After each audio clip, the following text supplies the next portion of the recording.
Hello and welcome back to week 4 of CNN Movie Time. I'm very excited about this episode. Today we're talking about Parasite, but before we get into it, I just want to say we're recording on Valentine's Day. Happy Valentine's Day, Nick. Happy Valentine's Day, Curtis, you beautiful man, you. How is Columbus, my friend?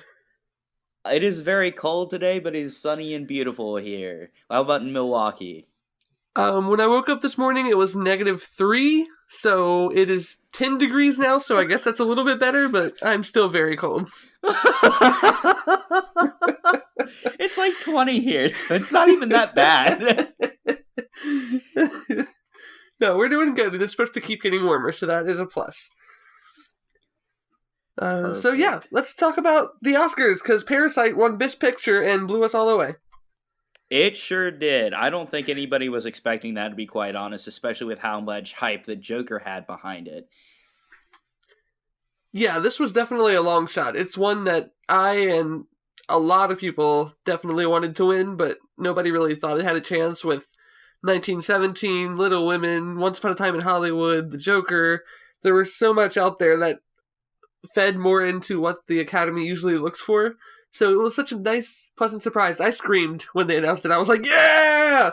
Oh my god, I was so blown away. Especially, am I correct? I think I read correctly that this is the first time in history that a non-English speaking film has won the Best Picture. That is accurate. Yeah, I'm sure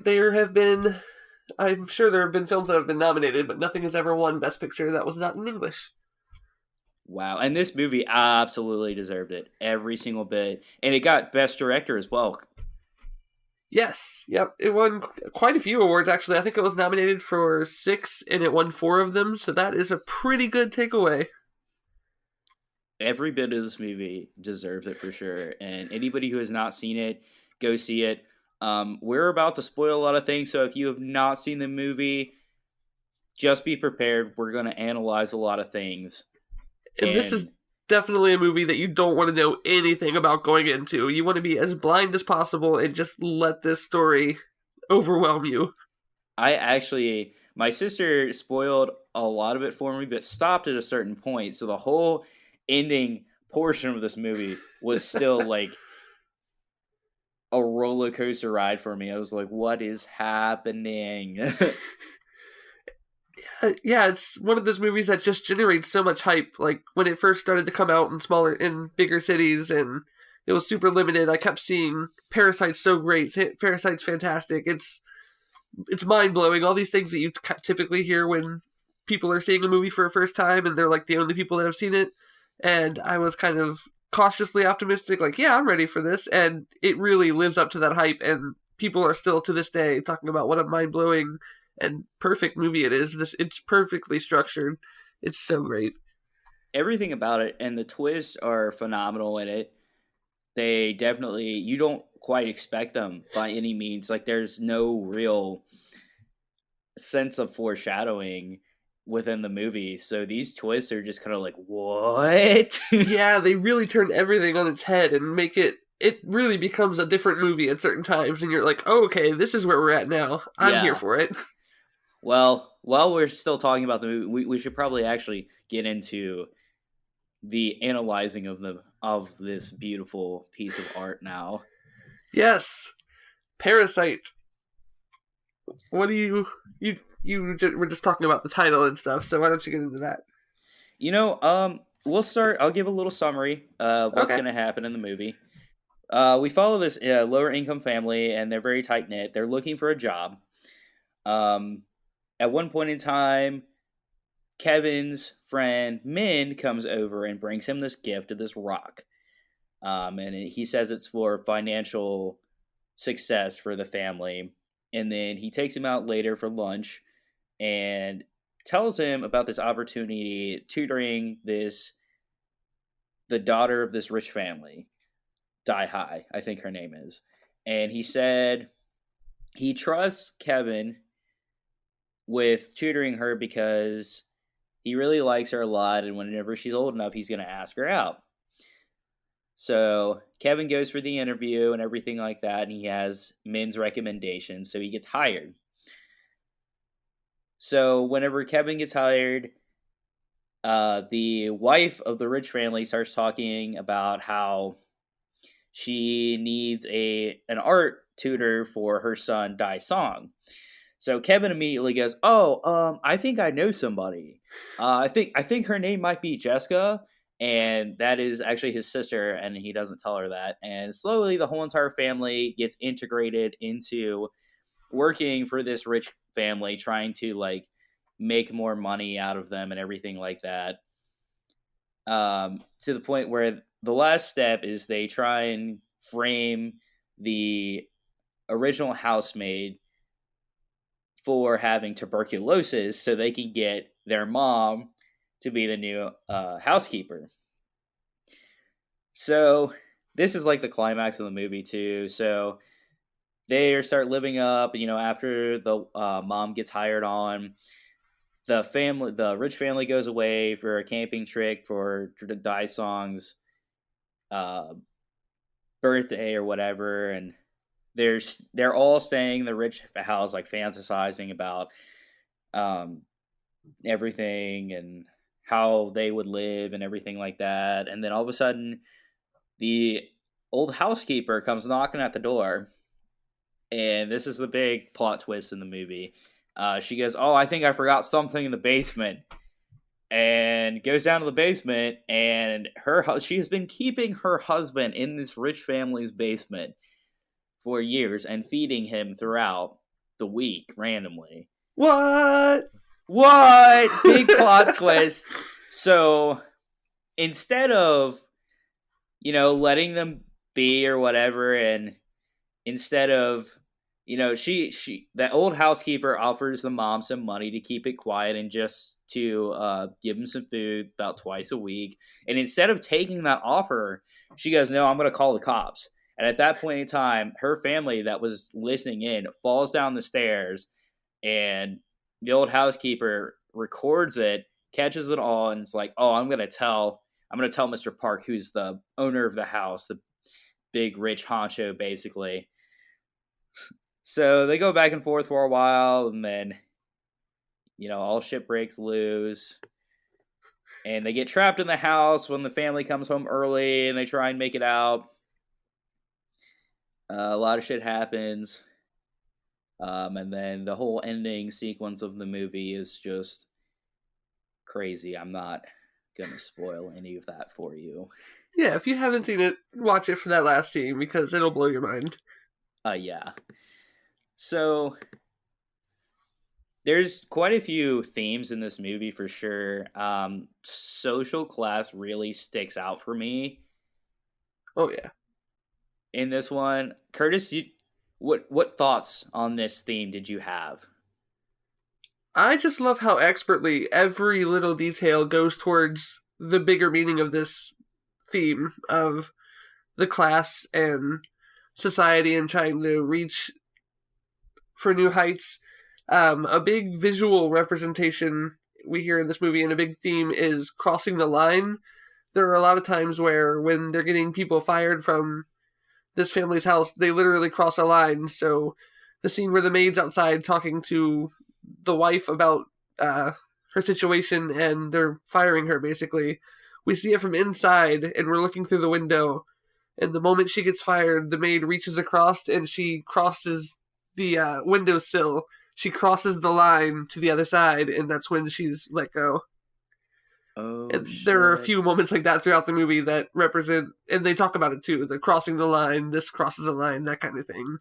The line they're trying to cross is up into the next class, basically, and that's something that not possible to do, essentially.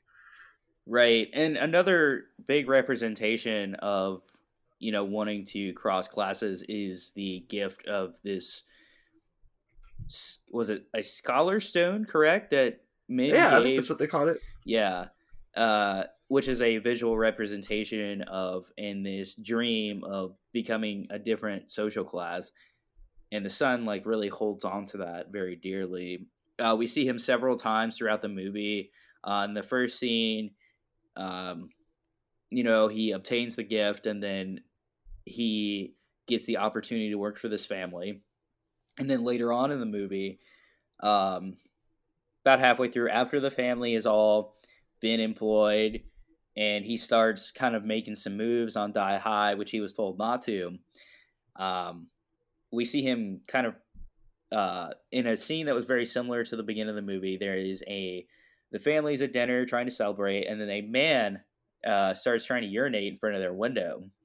So Kevin takes the rock and is going to bash this dude's head in, and it's kind of a disrespect for the rock, almost much like he disrespected his friend's wish to not pursue the girl he was going after. And then later on, after that happens, the third time we see the rock, it is floating in the family's house basement after it's been flooded, and Kevin kind of clings to it for dear life. And Curtis actually found a really interesting synopsis of that. Kurt, you want to tell him? Yeah, it was from a Twitter account called Movie Details, and it's a really great account that looks at the smallest little details in movies and points out things that might not be so obvious. This is that this rock represents, as Nick just said, the dream of financial success and wealth and moving up, and the fact that the rock is floating when the basement is flooded, and that sorry, what was the guy's name? When he gets hit in the head with the rock, it doesn't kill him, even though he takes 2 really good blows to the head. So that all points to the fact that the rock is hollow, and much like their dream of financial success is hollow. Right, because the fourth and final time that we see the rock is when the son, Kevin, I think his name is like Ki Woo. Yeah, Ki Woo.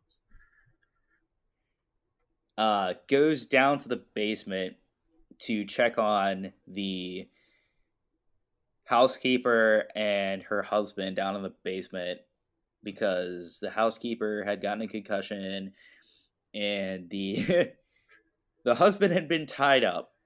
So he went downstairs to check on him, and then immediately gets like chased back up and chained and bashed in the head with the rock twice. Right.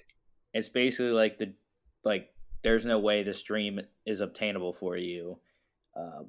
Much like the caste system in Hindu, where you can't move up classes at all. You're born into a social class, and there's just no way to move up in class at all. Interesting. Ooh, all right. Next thing, moving on. What would you qualify this movie as? What genre would you say it fits into? That's a good question, Kurt, because first thing that comes to mind is drama, but I don't really think it's technically a drama. Because I feel like that's such a vague, broad term for movies. Mm-hmm.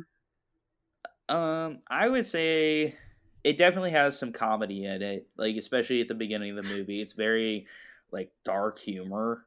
Oh, basically. It's so funny though. The humor is so dark but so great. The whole tuberculosis bit, I'd cry every time. Oh my god, it was so good. It's shot so well too, and so over dramatically, because as she's coming up the stairs, there's this like music playing, and we see like the top of her head, and then he goes over and sprays the hot sauce on the tissue and picks it up, and she's like, his facial expression is priceless at that moment. It's so well acted. I think the funniest part of that movie is when Kiwi or Kevin is sitting there in the kitchen talking to the wife, and she's talking about Dai Song and how great his artistic opportunity is, and they're looking at this picture that he did, and he's like, "Oh, it's so deep, such an artistic impersonation, chimpanzee, right?" And she goes, "No, it's a self-portrait." It's a self-portrait. I lost it. Oh my god. It's so great. And everything in that movie is so well planned out. They actually sell the storyboard that director Bong Joon-ho made, and he drew it as basically a graphic novel. You can sit there and read the movie in his storyboarding. It's incredible the way he put all that to page. God, that's just awesome. But yeah, back to genre. Google says it is a drama slash mystery. I think personally it's more crossing into the thriller category. But yeah, there's heavy comedy elements. Some shots are extremely reminiscent of horror films. Think of the husband that's living in the basement when he's crawling up and you just see his creepy face. It's haunting. Oh God, it's terrifying. There's really two movies in this movie. Oh yeah. Because the first half of the movie, up until the point where we find out the old housekeeper's husband is living in the basement, is a completely different movie than the second half of the movie. Mm-hmm. The first half of the movie, I would definitely put it more under like a comedy or a like comedy or something of that nature. And the second half of the movie is definitely like a thriller, like you said. Mm-hmm. And it's almost like instantaneous, that switch. It's kind of jolting how fast it goes from comedy to dark thriller. Oh, yeah. I mean, how different would the movie have been had she, like, the mom not taken that offer from the old housekeeper? Right. Like, none of that would have happened. But I think that's the thing, is they were so greedy Mm-hmm. that they kept taking and kept taking, and each person was worse than the last one. Yeah. And that's a big theme of the movie, too. Every character wants more than they already have, including the rich family. They're constantly talking about how great things are because they're American. We got this from America. They hire two of the people from the poor family because they say they got their education in America. Yeah, and that was another thing, too, is I kind of put that under a, like, cultural appropriation thing of sorts, because this family is kind of obsessed and thinks that America is so prestigious and everything like that. Their son has this like weird obsession with I'm going to use the politically incorrect term here because it is in the movie, Indians.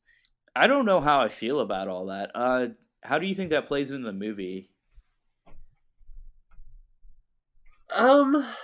Yeah, I don't know, man. I think it just goes to them striving for something that they can't reach, being that ideal of America is the richest, best country in the world, and they're trying to parasite off of that and leech some of that into their Korean life. I think I also noticed how when everybody got hired on, they immediately gave them American names, or they introduced themselves as an American name, gave themselves an American name. What's one thing I found interesting though was the whole dynamic with the dad Mm-hmm. of the lower income family. He was so. I had a lot of respect for him, especially ever since the beginning of the movie, honestly. He always kind of found a way to just live peacefully. He never really got down or upset by their living condition or anything like that. In the beginning of the movie, we see them frantically trying to find Wi-Fi, and he's like, "Oh, did you try all the corners of the house? Like, maybe you can find Wi-Fi like that." Mm-hmm. And he's so proud of both of his kids too. He goes, "Oh," like at one point he says something along the lines of, "If Harvard had a program for document forgery, our daughter would definitely ace that for sure." Yeah, he fully acknowledges and accepts his position. He wants more for his family, but he's the most optimistic about where they are. I love the moment when the people are coming and spraying pesticides, and the wind starts to blow it into their house, and everybody goes, "Oh, shut the windows!" And he goes, "No, we'll get a free extermination." And they're all just sitting there choking on these Yeah. pesticides.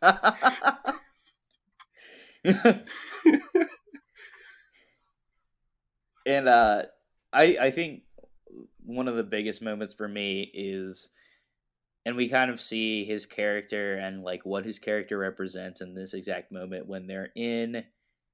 He tells the family that he has a plan, and while there's after their basement house has been flooded, and they're sleeping in the gymnasium with everyone else whose houses have been flooded, the son rolls over and has this like intimate moment with him. He goes, "What was your plan?" And he goes, "I never had one." Because if you make a plan, then you may never get to it, or it may not go the way it was meant to be. Mm-hmm. That's something he's learned, I'm sure, in his years of struggling, because they mention all the restaurants he's started that failed and everything he's tried to do to elevate them to help his family out. Did you notice that the husband of the housekeeper was the owner of that cake restaurant that he worked at? No! Oh my gosh! Yeah, Wow. which makes that whole entire scene with him in the basement that much more impactful. Mm-hmm. Because, and that was just a little detail I caught like right away. I was like, wait a minute, because when he's going to get hired, or they're asking him about his past jobs while they're out to eat after their son had just gotten hired by the rich family. He's like, oh yeah, I worked at this cake place that went out of business, and that was the cake owner. And it was like an oh shit moment, but it was very subtle. Yeah, it is very subtle. But yeah, you're right. They do mention that when they go to talk to him for the first time. That's funny. Another interesting thing about this movie is how the families interact with each other, within each other. So the poorer families, the maid and the family that's taking all these jobs, they're very tight knit, interwoven, self reliant. They depend on each other. Whereas I think they're the Park family. We never really see them interact all that much together. They're off separately doing their own things, very independent. They're not as close as the people who are struggling more. The guy who owns the house, Mr. Park, we'll call him Yeah. Mr. Park, which I think they refer to him as several times. We don't even meet him until later on. We meet the wife first, and she's very, oh, we'll just hire somebody for that, Hmm. instead of actually taking the time to interact with her kids. Yeah. She doesn't even know how to cook or clean. Yeah. Or she does, but, Mr. Park, while he's in the car with uh, Kim, the dad from the lower class Mm-hmm. family, he says, "Oh, her cooking is terrible, and she can't clean to save her life." And he asks him if he loves her, and he goes, "Well, I guess you could call it that."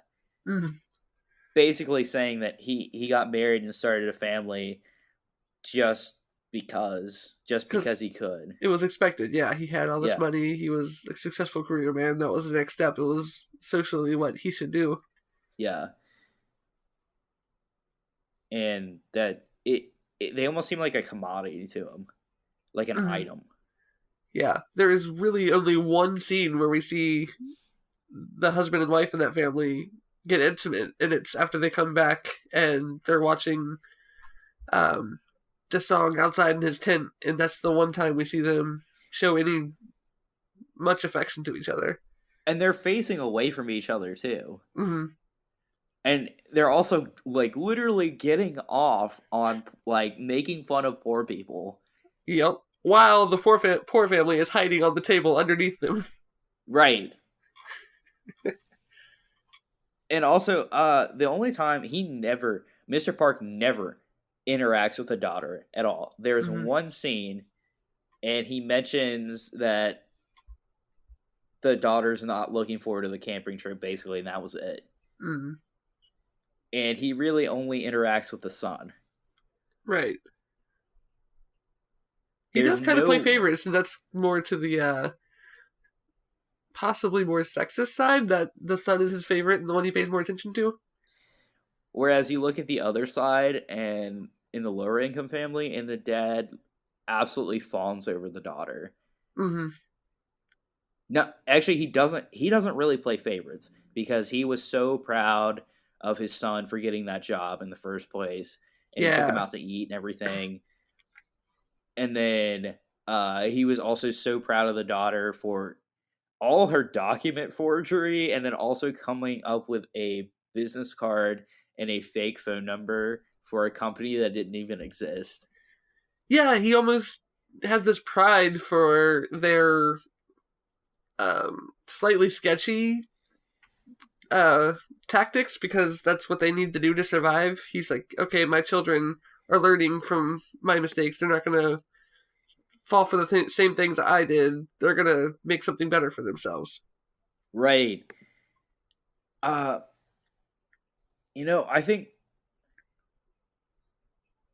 I think we can use this point to like transition into a little bit more of the whole movie at this point in time. Yeah. What why why is this movie called Parasite? I think it's just all the families leeching off of each other. The people in this lower class are parasites to this family with all this money, and we get one person with one job. We got Kevin, and then he brings in his sister, who brings in their father, who brings in their mother, and they're leeching off of this family's success because that's the only way they can get it. And then you have the maid and her husband. The husband was literally a parasite living in this hidden room in their basement, coming up for food. They didn't notice he was there except for Kevin at one point. Or not Kevin, sorry, the Dasong. Right. I think I think we should definitely take this opportunity to talk about the ending of the movie. Yes, last chance, last warning here is that we're probably going to spoil this now because we got to talk about it. It's time. I'll let you start, Kurt. Okay, so the last scene starts at Dasong's birthday party, and it's this huge celebration. They've invited the family that the rich family has invited the poor family to come and enjoy this party with them, and Kevin is starting to have feelings for the daughter of the rich family, and well, they've had feelings, but they're starting to get really close. And they're making this big party, and it's a big show where the song gets to play a Native American, and it's a whole theatrical thing set up, and things kind of hit the fan faster than you would expect. Oh boy, did they hit the fan. Basically, a lot of things that had happened in the scene before between the uh, old housekeeper and her husband and the lower family came back to haunt them. And we should probably mention, so at one point in time, the mother reveals to Jessica, who was taking care of the song, that when he was in the first, when he was really young, he went downstairs to eat his cake or whatever after his birthday, and he saw a ghost, Mm-hmm. quote unquote, which was actually the old housekeeper's husband in the basement that had come up when he thought the coast was clear. Yep. So this was supposed to be Desong's trauma recovery birthday, right? Oh boy, did that not work. Oh, I'd say it was more traumatic than the last one. So Kevin's upstairs, like making out with Die High at this point in time. And he stops and he goes, I should really go downstairs with the rest of everybody since your family invited me. She's like, no, stay up here with me. And then we kind of go back to Kim, or the lower income family dad, who had been the chauffeur for Mr. Park, was in this Native American headdress along with Mr. Park, and they were going to jump out and everything like that. And he's not so sure about it. At this point in time, he's already heard them insulting him and his family and everything like that. And his pride's starting to come up a little bit. Mm-hmm. and he doesn't really want to fit into this culture and this cultural appropriation show that they're putting on. Right. So Mr. Park says something like, you're getting paid extra for today. Just think of this as part of your work. And he's just not so sure about it. And Jessica is bringing out the cake, the dice song, and then we go back, and Kevin's going downstairs, and he's taking the rock with him, and he goes in the basement. And I'll let you take over at this point, Kurt. So the situation in the basement has escalated quite a bit. The old maid, she is pretty. She's not dead, but she's pretty well off because she had a concussion and stuff. The husband, however, has broken free, if I'm not mistaken, and attacks Kevin. He puts the chain that was around his neck onto Kevin, and Kevin starts trying to run upstairs with this chain trail behind him. And the husband catches him and pulls him back and then bashes him in the head with his rock. Twice. Leaves a massive pool of blood. Does not look good for our guy, Kevin. Yeah. I was pretty sure he was dead. Yeah. Yeah, the husband makes his way outside and proceeds to cause absolute mayhem. He grabs a knife, causes absolute mayhem. He straight up stabs Jessica. Just stabs her. And then Dai Song's eyes roll in the back of his head again, and they're screaming and everything like that. And then the mother is trying to fight off the husband that just stabbed her daughter, and Kim, the dad, walks over and he's trying to apply pressure to his daughter, who the upper class family doesn't know is his daughter. And Mr. Park's sitting there, give me the keys, we gotta get him, we have to get my son to an ambulance. Mm-hmm. He doesn't even care that the girl who had formed they were paying, that had a bond with his son, just got stabbed. He doesn't care about that. Oh. He specifically says my son, and then he goes to throw him the keys, and they fall under the husband after he's stabbed. And as he's laying there, he just screams respect at Mr. Park because he's been living in his basement all these years. Yeah, trying to send him messages through the lights in Morse code. He really respected this family. Right. And, he's Mr. Park's super confused, and all of a sudden, Kim, the dad from the lower income family, it's just so, he's nope, no more, and he just goes over and stabs him. Hardcore snaps. Just pop. Non-clickbait, I killed my boss. Let's go. Yep. And then he just ends up running away and living in the basement. And since the old housekeeper had cut the circuit TV to that part of the house, he was completely safe and nobody ever found him. Yep. One interesting note, though, is we see the end. We see these letters where Kevin is deciphering the Morse code and reading what his dad says. And then we see where Kevin has actually bought the house and his dad's free to come up and join them. Was that real or was that a daydream? I don't know, because the end of the movie, the actual end of the movie, it flashes back to Kevin in the basement house. Yep. Which is interesting because it's the cycle, it's much like I said earlier, the caste system in Hindu, it just recycles. You're just born into that class. You can't really make your way up out of it or anything like that. And it's basically just a false dream. Yeah, exactly. Anything else you want to add, Kurt? I am pretty good. I could talk about this movie all day. Oh, absolutely. I'd like to take this moment to thank our friends at Slow Glows for letting us use their music. Please go check out their album on Spotify, and they will be on tour next month. Hopefully they will be coming to a city near you, so go check them out. And thank you so much for listening today. Yes, thank you, and I hope you had a badass Valentine's Day. No matter if you're in a relationship or single, I hope you had the best day and continue to have the best day. Just love yourself. Stay beautiful.